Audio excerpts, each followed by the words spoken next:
Hey there, are you frustrated by that pesky error code 004 when trying to launch League of Legends?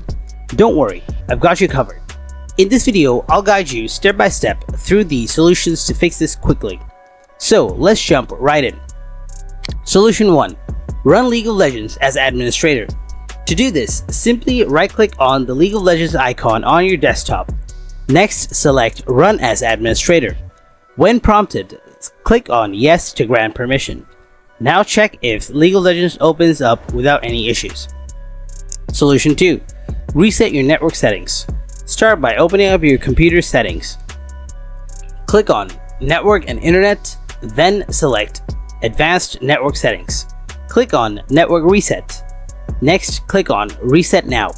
A confirmation window will appear, select Yes, and then click on Close. Your computer will automatically restart in about 5 minutes. If you prefer, you can manually restart it sooner.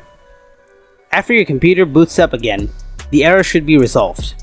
And there you have it. That's how you can fix the 004 error in League of Legends. If this video helped you out, don't forget to give it a thumbs up.